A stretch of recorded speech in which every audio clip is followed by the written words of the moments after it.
Welcome to real news. ముందుగా headlines చూద్దాం. విశాఖలో సిఐఐ సదస్సు వేదికగా చారిత్రాత్మక ఘట్టం. రాష్ట్రంలో డ్రోన్ సిటీ, ట్విన్ స్పేస్ సిటీలకు వర్చువల్ శంకుస్థాపన. కార్యక్రమంలో పాల్గొన్న సీఎం చంద్రబాబు, కేంద్ర మంత్రులు. చంద్రబాబు దార్శనికతను కొనియాడిన కేంద్ర మంత్రి పీయూష్ గోయల్. జూబ్లీహిల్స్ తీర్పు, కాంగ్రెస్ ప్రభుత్వానికి ప్రజల క్లియర్ సర్టిఫికేట్. అభివృద్ధి సంక్షేమమే కాంగ్రెస్ విజయం తెచ్చిందని శ్రీహరి వ్యాఖ్య. బీఆర్ఎస్ ఆరోపణలను తిరస్కరించిన జూబ్లీహిల్స్ ఓటర్లు. ఉప ఎన్నిక విజయం తర్వాత జూబ్లీహిల్స్ అభ్యర్థికి స్పెషల్ ప్లాన్.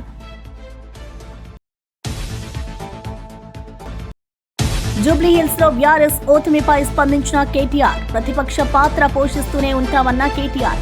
కార్యకర్తలు మాగంటి సునీత ఎంతో కష్టపడ్డారన్న కేటీఆర్. ఉప ఎన్నిక ఎలా జరిగిందో అందరికీ తెలుసని వ్యాఖ్య. బీహార్ ఎన్నికల ఫలితాలు బయటకు రావడంతో ఎన్డీఏ శిబిరంలో ఆనందం వెల్లివిరుస్తోంది. ప్రధాని నరేంద్ర మోదీ నాయకత్వంపై బీహార్ ప్రజలు మరోసారి నమ్మకం వ్యక్తం చేశారని కేంద్ర మంత్రి కిషన్ రెడ్డి తెలిపారు. తమ ఊహాలను మించి ప్రజలు భారీ విజయాన్ని అందించారని ఆయన తెలిపారు. ఓటు చోరీ చేశామని ఆరోపణలు చేస్తూ కాంగ్రెస్ పార్టీ సాగించిన విష ప్రచారాన్ని బీహార్ ప్రజలు పూర్తిగా తిప్పికొట్టారని వ్యాఖ్యానించారు. ఎన్నికల విధానం పారదర్శకంగా ఉండగా కూడా కాంగ్రెస్ నేతలు ప్రజలను తప్పుదారి పట్టించే ప్రయత్నం చేశారని ఆయన విమర్శించారు. కాంగ్రెస్ పార్టీ నాయకుడు రాహుల్ గాంధీ బీహార్లో చేసినటువంటి విష ప్రచారము, తప్పుడు ప్రచారము, దుర్మార్గమైనటువంటి ప్రచారము చేసినప్పటికీ కూడా బీహార్ ప్రజలు ఎవ్వరు కూడా కాంగ్రెస్ పార్టీని నమ్మలేదు. కాంగ్రెస్ పార్టీకి రేపనేది లేదు. కాంగ్రెస్ పార్టీ రోజు రోజుకు మరి కుంచుకొని పోతా ఉంది. 3 రాష్ట్రాలకే పరిమితమైంది. ఆ 3 రాష్ట్రాలలో కూడా ఎప్పుడు ఎలక్షన్ జరిగినా కూడా కాంగ్రెస్ పార్టీ 3 రాష్ట్రాల్లో కూడా ఈరోజు కూలిపోయే పరిస్థితి ఉన్నది. కాబట్టి ఖచ్చితంగా మోడీ గారి నేతృత్వంలో ఇంకా దేశం మరింతగా ముందుకెళ్లేటువంటి అవసరం ఉంది అనేటువంటి విషయాన్ని మరొకసారి బీహార్ ప్రజలు కూడా ఈరోజు వచ్చినటువంటి ఫలితాల ద్వారా వ్యక్తం చేయడం జరిగింది. మరి ఎస్ఐఆర్ పైన పెద్ద ఎత్తున ఆరోపణలు వచ్చాయి. ఇంకా కూడా దేశంలో మరికొన్ని రాష్ట్రాలు జరుగుతున్నాయి. అంటే ఇది ఎస్ఐఆర్ అనేది కొత్తది కాదు. అది ఎలక్షన్ కమిషన్ సంబంధించినటువంటి పూర్తి వారి అధికార పరిధికి సంబంధించినటువంటిది. భారత ప్రభుత్వానికో లేకపోతే జిల్లా అడ్మినిస్ట్రేషన్కు కాదు. ఈ ఎస్ఐఆర్ చేయడం అనేటువంటిది ప్రతి గ్రామంలో ఉన్నటువంటి టీచర్లు చేస్తారు, ప్రతి జిల్లాలో ఉన్నటువంటి అధికారులు చేస్తారు, ప్రతి జిల్లా కలెక్టర్ దీనికి నేతృత్వం వహిస్తారు. ఎవరో మోడీ గారు పోయి దీనికి సంబంధించి లేకపోతే భారతీయ జనతా పార్టీ కార్యకర్తలు చేయాల్సినటువంటి కార్యక్రమం కాదు. ప్రతి భారతీయ జనతా పార్టీ కార్యకర్త కానీ, ప్రతి రాజకీయ పార్టీ కార్యకర్త కానీ, ప్రతి పోలింగ్ బూత్లో దీనికి సంబంధించినటువంటి వెళ్ళి అధికారులతో పాటు ఎస్ఐఆర్లో భాగస్వాములు కావచ్చు. అంతే తప్ప ఈరోజు రాహుల్ గాంధీ ఎన్నడూ లేని విధంగా ఈరోజు నేను ఒక్కనే కనుక్కున్నట్టు ఒక ఓటు ఒక వ్యక్తికి 2 ప్లేస్లో 3 ఓట్లు ఉన్నట్టు, 3 ప్లేస్లో ఉన్నట్టు ఈరోజు అనేక సంవత్సరాలుగా మన యొక్క యంత్రాంగంలో అనేక ప్రాంతాల్లో ఓట్లుంటాయి. వాటిని తొలగించాల్సినటువంటి బాధ్యత ఎలక్షన్ కమిషన్. ఒక దిక్కేమో రాహుల్ గాంధీ ఒకే వ్యక్తి ఓటు 4-5 ప్లేస్లో ఉందంటాడు. మళ్ళీ దాన్ని తొలగించేటువంటి పనిలో ఎస్ఐఆర్ చేస్తూ ఉంటే చేయకూడదంటాడు. ఓటు చోరీ అంటాడు. ఈరోజు ఓటు చోరీ చేయలేదు. కాంగ్రెస్ పార్టీయే మరి చేస్తున్నటువంటి తప్పుడు విధానాల కారణంగా ప్రజలు ఈరోజు కాంగ్రెస్ పార్టీకి బుద్ధి చెప్పారు. ఇప్పటికైనా రాహుల్ గాంధీ మారాలి. ఈరోజు చాలామంది కార్యకర్తలు అంటారు రాహుల్ గాంధీ ఉన్నన్ని రోజులు భారతీయ జనతా పార్టీకి డోకలేదని. మరి ఆ రకంగా రాహుల్ గాంధీ ఈరోజు కాంగ్రెస్ పార్టీకి మేలు చేస్తున్నాడా, కాంగ్రెస్ పార్టీకి నష్టం చేస్తున్నాడా, ప్రజల దృష్టిలో చులకనైపోతున్నాడా, ప్రజల దృష్టిలో నవ్వులపాలైపోతున్నాడా? ఈరోజు కాంగ్రెస్ పార్టీ అందరూ కూర్చొని ఆలోచన చేసుకోవాలి. జూబ్లీహిల్స్ ఉప ఎన్నిక ఫలితాల నేపథ్యంలో బీఆర్ఎస్ పనిచేసిన విధానంపై ఎంపీ చామల ఘాటుగా స్పందించారు. జూబ్లీహిల్స్ ఎన్నిక రెఫరెండం అని ముందుగా ప్రకటించిన కేటీఆర్ ఇప్పుడు ఏమి సమాధానం చెబుతారో ప్రజలే అడుగుతున్నారని ఆయన అన్నారు. సెక్రటేరియట్ నుంచి విసిరేస్తే రబ్బర్ బంతి ఫామ్ హౌస్ లో పడిందని తమ విమర్శలను ఫలితాలు మరోసారి నిజం చేశాయని వ్యాఖ్యానించారు. ప్రజలు నమ్మకం ఉంచి 10 ఏళ్లు అధికారంలోకి తీసుకొచ్చిన బీఆర్ఎస్ ప్రభుత్వం మిగులు రాష్ట్రాన్ని అప్పుల రాష్ట్రంగా మార్చిందని చామల ఆరోపించారు. ఇక పాలన అయిపోయింది, వీళ్ళు పాలన చేత కాదని చెప్పి ప్రయత్నం చేసినాం. ఇలా మా ముఖ్యమంత్రి రేవంత్ రెడ్డి గారు అందరినీ సమన్వయం చేయగలిగింది. ఈ ఎన్నికకు ఆయన ఒక క్యాప్టెన్గా సక్సెస్ఫుల్ అయింది. అలా ఒక టీంని మా అందరినీ ఒక వ్యవస్థను ఒక దగ్గరికి చేర్చి ఒక ఎన్నిక ఎట్లా చేయాలి, 3 సార్లు ఓడిపోయినటువంటి జూబ్లీహిల్స్ ఎన్నికల 407 బూత్లలో ఏ విధంగా పనిచేయాలని చెప్పి ఇలా మా అందరికీ ఒక కొత్త అధ్యాయాన్ని నేర్పించాడు. మేము కూడా చాలా నేర్చుకున్నాం ఈ ఎన్నికలలో. ప్రతిసారి ఎన్నికలలో ఓటింగ్ ప్యాటర్న్ నడిచేటప్పుడు కూడా ఎంతోమంది ఓటర్లు ఇవాళ జూబ్లీహిల్స్లో 48% ఓటింగ్ కావడానికి కారణం 70% ఓట్లే ఉన్నాయి, అక్కడ 30% ఓట్లు సెటిలర్స్ చాలామంది బయటికి పోయారు. ఇవాళ ఎక్కడెక్కడైతే కాంగ్రెస్ ఐడియాలజీ తోటి మేము కనెక్ట్ అయిన ఓటర్లను ఎట్టి పరిస్థితుల్లో ఓట్లు వేయించుకోవాలని మా యొక్క బూత్ కమిటీ సభ్యులు ఆ యొక్క బూత్కు సంబంధించినటువంటి బూత్ కమిటీ సభ్యులే ఒక్కొక్కరు 50-60 ఓట్లను పంచుకొని వాళ్ళు ఇంటింటికి పోయి దండం పెట్టి మీరు కాంగ్రెస్ పాలనను మీరు మెచ్చిర్రు మాతో చెప్పిర్రు, ఇప్పుడు వచ్చి మీరు ఓటేయకపోతే ఇది తప్పుడు సంకేతం పోద్దని చెప్పి బూత్ మేనేజ్మెంట్ చేసిర్రో దాన్ని మేము ఈరోజు బూత్ కమిటీ సభ్యులందరినీ ఈ నియోజకవర్గంలో ఉన్నటువంటి బూత్ సభ్యులందరినీ కూడా నేను ఇలా మనస్ఫూర్తిగా కాంగ్రెస్ పార్టీ తరఫున అభినందిస్తున్నా. ఈ గెలుపు మీదే.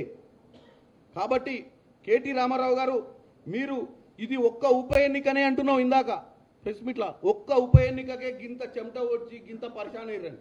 ఒక్క ఉప ఎన్నిక కాదు కేటీఆర్ గారు, గతంలో 3వ స్థానంలో వచ్చిర్రు మీరు కంటోన్మెంట్లా, అంతకుముందు గుండు సున్నా వచ్చింది పార్లమెంట్లా, అంతకుముందు 23లో మిమ్మల్ని ఫామ్ హౌస్కి తరలి పంపిర్రు, ఇంకా కూడా మీరు నమ్మట్లేరు.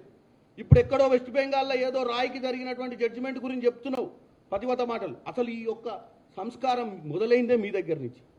ప్రజాస్వామ్యం ఉండొద్దని, కాంగ్రెస్ పార్టీ ఉండొద్దని, ఏ పార్టీ ఉండొద్దని, తెలుగుదేశం పార్టీలో గెలిచిన వాళ్ళు ఉండొద్దని, అన్ని పార్టీలను అసెంబ్లీకి రానియొద్దని, అసెంబ్లీలో ఏకపాత్రాభినయమే చేయాలని కోరికతోటి మీరు ఈ రాష్ట్రాన్ని దోచుకోగలిగారు. ఆ రోజే కనుక ప్రజాస్వామ్యంలో అపోజిషన్ కరెక్ట్గా ఉంటే ఈరోజు మేము 38 మంది మీరు అపోజిషన్లో ఉర్రు. మీరు చేయాల్సిన పని చేస్తలేరు. ఆ రోజు అపోజిషన్ లేకుండా మీరు ఏదో చేసిరో అపోజిషన్ నుండి కూడా మీరు ఇలా అపోజిషన్ పార్టీ నాయకుడు కేసీఆర్ గారు మరి అసెంబ్లీకి వస్తలేడు. తెలంగాణ ప్రజలు గమనించాలి. ముఖ్యమంత్రిగా మీరు 10 సంవత్సరాలు ఆయనకు అవకాశం ఇస్తే అపోజిషన్ పార్టీగా ఒక్కరోజు కూడా అసెంబ్లీకి వచ్చే ప్రయత్నం చేస్తలేడు, మీ సమస్యల మీద మాట్లాడతలేడు. మీ సమస్యల మీద ఎవరు మాట్లాడుతుర్రా అంటే సోషల్ మీడియాలో మాట్లాడుతున్నారు. ఎవరైనా సోషల్ మీడియా మాట్లాడంటే కిరాయోళ్ళు. ఇప్పుడు ఆయన చెప్తుండు స్వచ్ఛందంగా పనిచేస్తున్నారు సోషల్ మీడియాలని. ఏది స్వచ్ఛందమో ఏది అస్వచ్ఛందమో అందరికీ తెలుసు.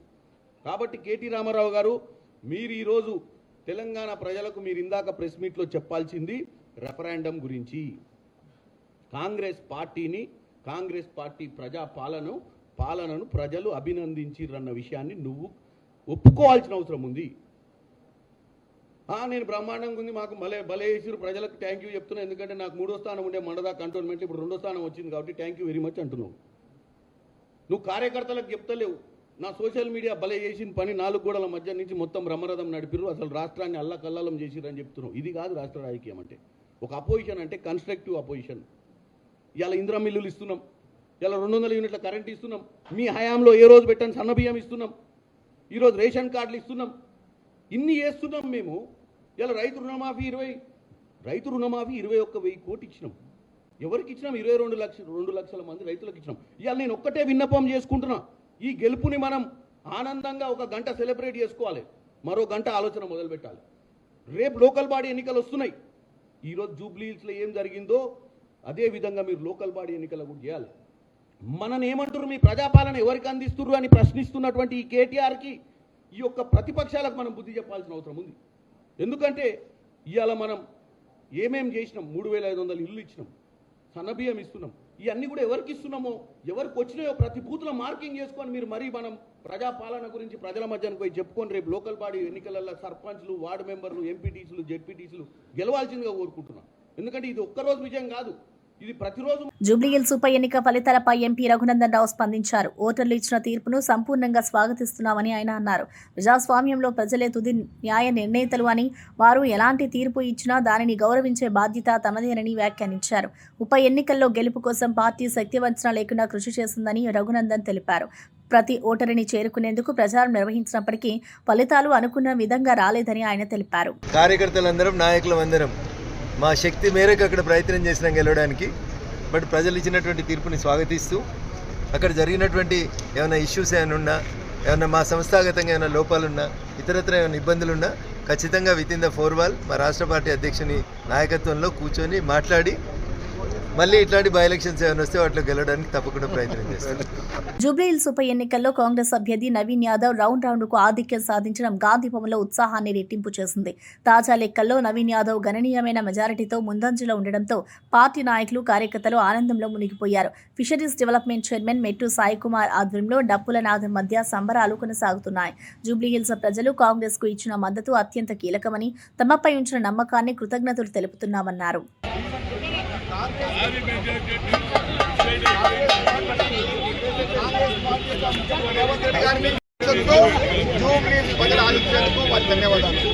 హైదరాబాద్ నగరంలో ప్రత్యేకమైన స్థానం జూబ్లీహిల్స్. కాంగ్రెస్ పార్టీ కంచికోట నుండి జూబ్లీహిల్స్ లో మరొకసారి కాంగ్రెస్ పార్టీ బాగా కొంతమంది నాయకులు, కొంతమంది మీడియా చిల్లరగా మాట్లాడి అంగీకరిస్తున్నాము. కాంగ్రెస్ పార్టీ జెండా మోసిన ప్రతి కార్యకర్త, కాంగ్రెస్ పార్టీ విజయం ప్రతి కార్యకర్త రేవంత్ రెడ్డి గారి యొక్క నాయకత్వంలో బలపరిచే విధంగా ముందుకెళ్తున్నాము. జూబ్లీహిల్స్ లో ఇంత మెజారిటీ ఇచ్చినందుకు జూబ్లీహిల్స్ ప్రధానికాన్ని కాంగ్రెస్ పార్టీ ఎప్పుడు మర్చిపోదు. కేసీఆర్ నాయకత్వంలో ఏ విధంగా అయితే కాంగ్రెస్ హైదరాబాద్ ఉంటుందో అదేవిధంగా రేవంత్ రెడ్డి గారి నాయకత్వంలో అదే ముందుకెళ్తాము. జూబ్లీహిల్స్ రేపు నాంది ప్రతి విజయానికి. వచ్చే ఎన్నికల్లో ఏ ఎన్నికల్లో కూడా కాంగ్రెస్ పార్టీ తన పాగాన్ని. జూబ్లీహిల్స్ ఉప ఎన్నికల్లో వచ్చిన కాంగ్రెస్ విజయం రేపు జరగబోయే జీహెచ్ఎంసీ ఎన్నికలకు నాంది అంటూ టీపీసీసీ చీఫ్ మహేష్ కుమార్ గౌడ్ అన్నారు. ఈ ఉప ఎన్నికపై సీఎం రేవంత్ రెడ్డితో సహా రాష్ట్ర నాయకత్వం ప్రత్యేక శ్రద్ధ పెట్టిందని, అదే ఫలితాల్లో కనిపించిందని తెలిపారు. ప్రజలకు ప్రభుత్వం చేస్తున్న పనితీరుపై స్పష్టమైన నమ్మకం ఏర్పడిందని, ఈ తీర్పు ఆ విశ్వాసానికి నిదర్శనమని వ్యాఖ్యానించారు. జూబ్లీహిల్స్ లో ఓటర్లు ఇచ్చిన అవకాశంతో కాంగ్రెస్ మరింత ఉత్తేజంగా ఉన్నట్లు చెప్పారు.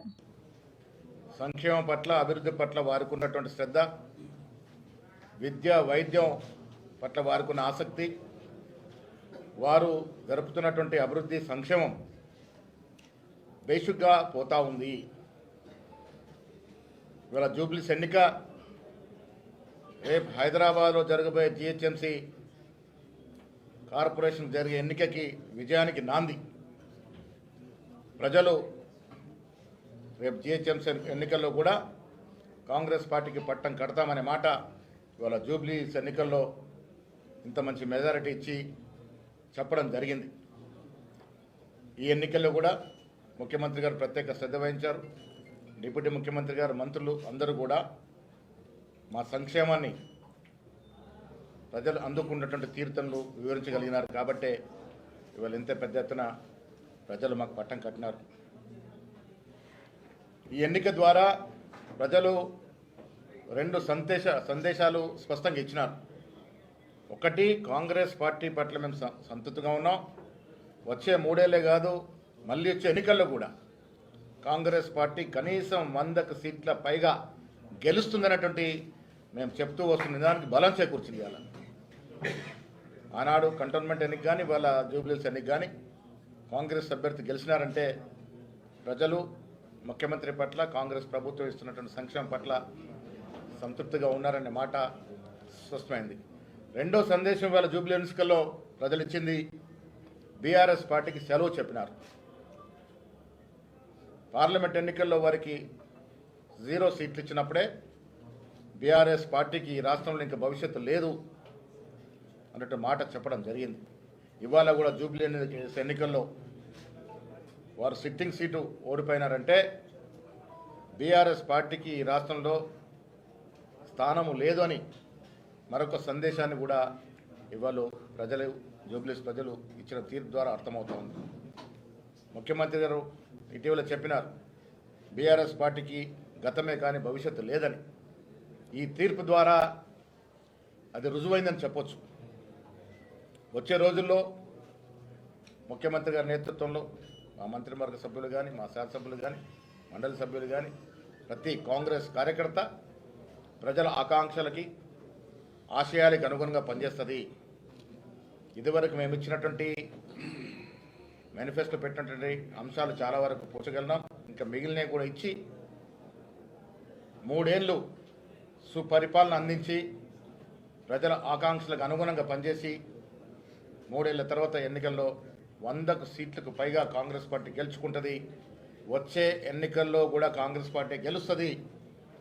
ఈ వచ్చే 8 ఏళ్ళు కాంగ్రెస్ పార్టీ అధికారంలో ఉంటుంది.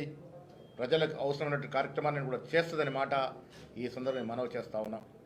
ముఖ్యంగా 42% రిజర్వేషన్ రాహుల్ గాంధీ గారి యొక్క ఆకాంక్ష, ఖర్గే గారి యొక్క ఆశయాన్ని ముఖ్యమంత్రి రేవంత్ రెడ్డి గారు ముందుకు తీసుకున్న తరుణంలో మేము బీసీలకు కట్టుబడి ఉన్నాం, బీసీల అభివృద్ధి కట్టుబడి ఉన్నామనే అక్కడ బీసీ బిడ్డ నవీన్ యాదవ్కి సీట్ ఇవ్వడం జరిగింది. ప్రజలు కూడా దీన్ని హర్షిస్తూ మేము 42% రిజర్వేషన్ 2 చట్టాలు తీసుకురావడం, బీజేపీ దీన్ని ఆపేయడం, దానివల్లనే ఇలా జూబ్లీహిల్స్లో బీజేపీ అభ్యర్థి పరిస్థితి ఏ స్థాయికి దిగజారిందో చూసినాం. ప్రజలు స్పష్టంగా నమ్ముతా ఉన్నారు కాంగ్రెస్ పార్టీ బీసీల యొక్క రిజర్వేషన్ పట్ల కమిట్మెంట్తో ఉందనే మాట. బీజేపీ ఏ రకంగా ఆపుతుందో కూడా తెలుసుకునే మరి బీజేపీ పరిస్థితి అంత తక్కువ ఓట్లు వేసినటువంటి పరిస్థితి జూబ్లీహిల్స్ ఎన్నికల్లో. ఏది ఏమైనా నేను మరొక్కసారి రాష్ట్ర ముఖ్యమంత్రి రేవంత్ రెడ్డి గారికి అభినందన తెలియజేస్తా ఉన్నాను. ఇది వారి విజయయాత్రలో ఇదొక మణిహారం. ఇలా జూబ్లీహిల్స్ ఎన్నిక కాంగ్రెస్ అధినేత్రి సోనియా గాంధీ, ఖర్గే గారు, రాహుల్ గాంధీ యొక్క ఆశయం మేరకు ఒక బీసీ బిడ్డని మంచి మెజార్టీతో గెలిపించినటువంటి ఘనత రాష్ట్ర ముఖ్యమంత్రి గారిది, డిప్యూటీ ముఖ్యమంత్రి గారిది, ప్రతి కార్యకర్తది. జూబ్లీహిల్స్ ఎన్నిక కష్టపడ్డ ప్రతి కాంగ్రెస్. జూబ్లీహిల్స్ ఉప ఎన్నిక ఫలితాలపై బీఆర్ఎస్ అభ్యర్థి మాగంటి సునీత తీవ్ర వ్యాఖ్యలు చేశారు. తాను మహిళ కావడంతో తనపై ఎన్నో రకాల హింస తీసుకొచ్చారని, ఆడబిడ్డను ఎంతగా ఇబ్బంది పెట్టాలో అంతగా కాంగ్రెస్ వ్యవహరించిందని ఆమె ఆరోపించారు. డబ్బు, రౌడీయిజం, రిగ్గింగ్ వంటి అడ్డదారుల ప్రయోగంతో కాంగ్రెస్ విజయాన్ని సాధించిందని సునీత అన్నారు. ప్రజాస్వామ్య ప్రక్రియను ప్రభావితం చేసే చర్యల ద్వారా వచ్చిన ఫలితాన్ని నిజమైన గెలుపుగా పరిగణించలేమని వ్యాఖ్యానించారు. అందరూ నాకు చాలా వరకు సపోర్ట్ చేశారు, వాళ్ళందరికీ నా ధన్యవాదాలు. ఈ ప్రజాస్వామ్యంలో ఈ అప్రజాస్వామికంగా జరిగిన ఈ ఎన్నికలు దాని గురించి మనం అనుకోవాల్సిన అవసరం లేదు. మొన్న జరిగిన 11వ తారీఖు అందరూ చూశారు, ప్రతి ఒక్కళ్ళు ఏం జరిగిందో అందరికీ తెలిసి చెప్పాల్సిన అవసరం లేదు. రిగ్గింగ్లు, రౌడీజాలు అదే పైకి వచ్చింది, అదే గెలిచింది. అది ఒక మహిళ మీద. అది ఎంతవరకు న్యాయమో మీరే ఆలోచించాలి, ప్రజలు కూడా ఆలోచించుకోవాలి. అంత భయపెట్టి భయాందోళనకు గురి చేసినా కూడా ఒక్కొక్కరు భయపడతారు, ఒక్కొక్కళ్ళు ధైర్యంగా ఉన్నారు. వాళ్ళని కూడా మనం అనే పని లేదు, వాళ్ళ ఇబ్బందులు వాళ్ళకు ఉంటాయి, వాళ్ళ సమస్యలు వాళ్ళకు ఉంటాయి, తర్వాత ఏంటనేది. కానీ ఇదైతే చెప్పడానికి రానిది, చెప్పనలవి కానిది, అనుకోవడానికి కూడా సిగ్గుగా ఉన్నది. ఇది ఒక మహిళ మీద ఇలా చేయటం, ఎంతమంది వచ్చి ఎంత చేయాల్సిన అవసరం లేదు. ఇంతకుముందు లాస్ట్ ఎలక్షన్ ఎలా జరిగింది, ఈ బై ఎలక్షన్ ఎలా జరిగింది, అన్ని చోట్ల జరిగిన బై ఎలక్షన్స్ ఎలా జరిగినాయి, ఒక రౌడీ రాజ్యంతో జరిగింది ఇది. మీరు అందరు చూసారుగా, ఇంకా చెప్పాల్సిన పనే ఉంది. ఈ రౌడీయిజం చూస్తున్నారు కదా, 3 months నుంచి 4 months నుంచి చూస్తూనే ఉన్నారు. మాట్లాడితే అమ్మాయి మాట్లాడింది అంటారు, నవ్వితే నవ్వింది అంటారు, గట్టిగా మాట్లాడితే ఇవాళ ఎందుకు గట్టిగా మాట్లాడింది అంటారు. మనం రౌడీయిజం మాత్రం రోజు చేయొచ్చు. ఒక కార్యకర్తకి అండగా ఉండాలి కదా. మరి అందరి కార్యకర్తలకి భయపెట్టిన వాళ్ళ దగ్గరికి వెళ్ళి ధైర్యం చెప్పి అండగా నిలబడి కార్యకర్తల కోసం మాట్లాడిన దాన్ని కూడా తప్పుగా తీసుకున్నారు, దాన్ని కూడా భూతద్దంలో చూపించారు. ఒక మహిళని ఇలా చేయడం ఫస్ట్ టైం మీరు చూస్తున్నారుగా, ఒక మహిళ మీద ఇలా చేయటం. దీన్ని గెలుపనరు,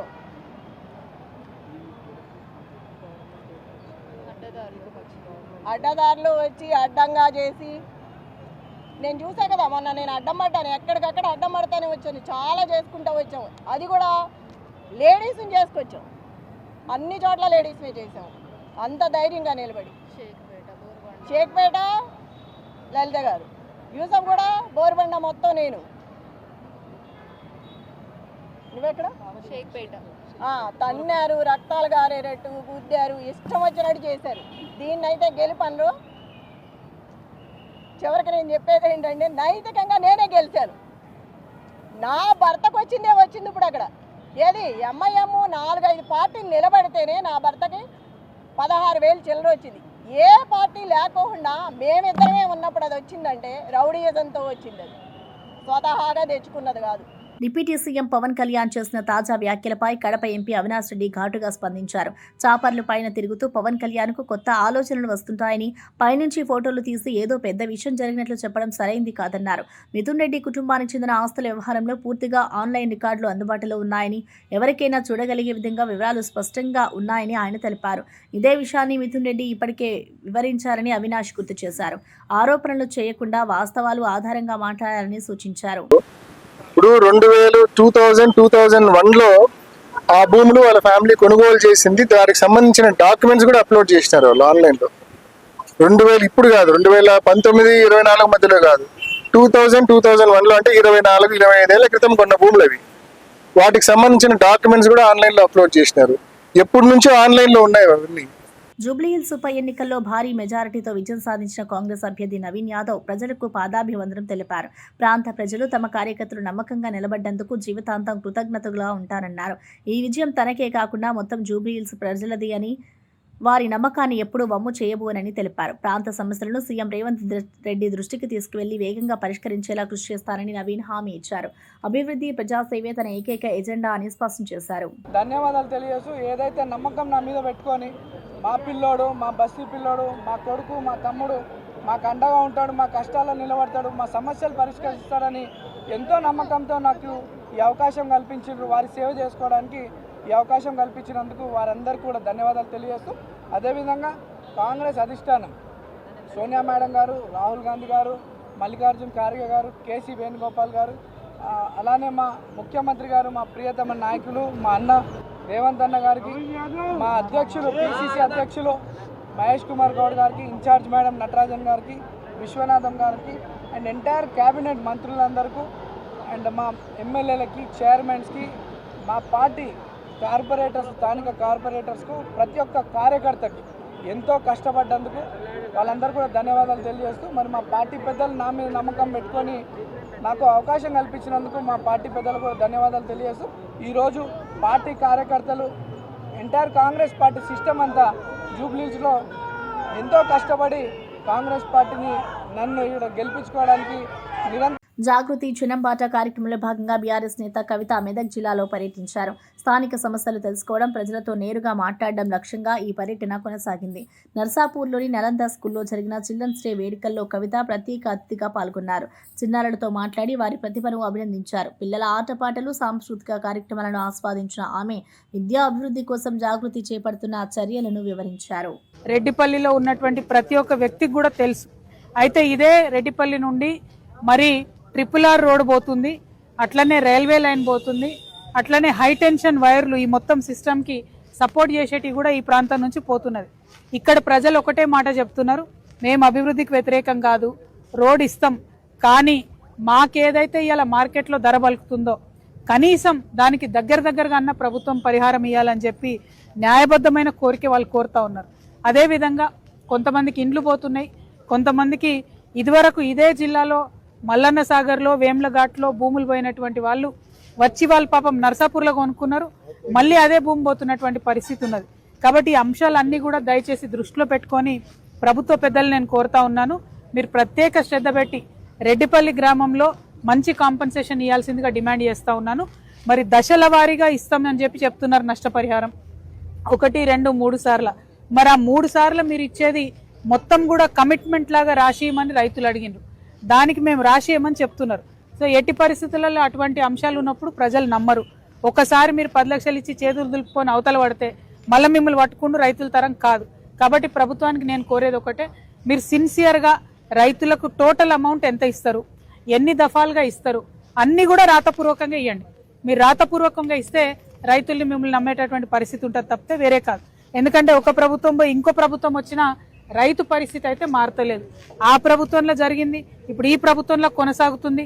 కాబట్టి అట్లా కాకుండా రైతులకి రాతపూర్వకంగా, లిఖితపూర్వకంగా ఇవ్వాలని చెప్పి నేను డిమాండ్ చేస్తా ఉన్నాను. అదేవిధంగా రెడ్డిపల్లిలో ఏదైతే అసంపూర్తిగా ప్యాకేజ్ 18 కాళేశ్వరం ఉన్నదో దాన్ని కూడా చూడడానికి పోతున్నాం. ఎందుకంటే చాలా భూములు పోయినా ఇక్కడైనా సరే, ఉమ్మడి మెదక్ జిల్లాలైనా సరే, దాదాపు ఓన్లీ నర్సాపూర్లో 90,000 ఎకరాల పైచిల్కు పారకం జరుగుతుంది కాళేశ్వరంతోనే అని అనుకున్నాం. కానీ ఇప్పటి వరకు కూడా పూర్తి కాలేదు. 4-5 ఏళ్ల నుంచి భూమిలు వచ్చిన పరిస్థితి కూడా ఘోరంగా ఉంది. సో ఆ సైట్ కూడా చూడడానికి వెళ్తా ఉన్నాం. రెడ్డిపల్లి రైతులతోని రైతుల పక్షాన తెలంగాణ జాగృతి నిలబడుతుందని చెప్పి మరొకసారి మీకు తెలియజేస్తున్నాం. Thank you. జై తెలంగాణ. వార్తలు ముగించే ముందు ముఖ్యాంశాలు మరోసారి. విశాఖలో సిఐఐ సదస్సు వేదికగా చారిత్రాత్మక ఘట్టం. రాష్ట్రంలో డ్రోన్ సిటీ, ట్విన్ స్పేస్ సిటీలకు వర్చువల్ శంకుస్థాపన. కార్యక్రమంలో పాల్గొన్న సీఎం చంద్రబాబు, కేంద్ర మంత్రులు. చంద్రబాబు దార్శనికతను కొనియాడిన కేంద్ర మంత్రి పీయూష్ గోయల్. జూబ్లీహిల్స్ తీర్పు, కాంగ్రెస్ ప్రభుత్వానికి ప్రజల క్లియర్ సర్టిఫికేట్. అభివృద్ధి సంక్షేమమే కాంగ్రెస్ విజయం తెచ్చిందని శ్రీహరి వ్యాఖ్య. బీఆర్ఎస్ ఆరోపణలను తిరస్కరించిన జూబ్లీహిల్స్ ఓటర్లు. ఉప ఎన్నిక విజయం తర్వాత జూబ్లీహిల్స్ అభ్యర్థికి స్పెషల్ ప్లాన్.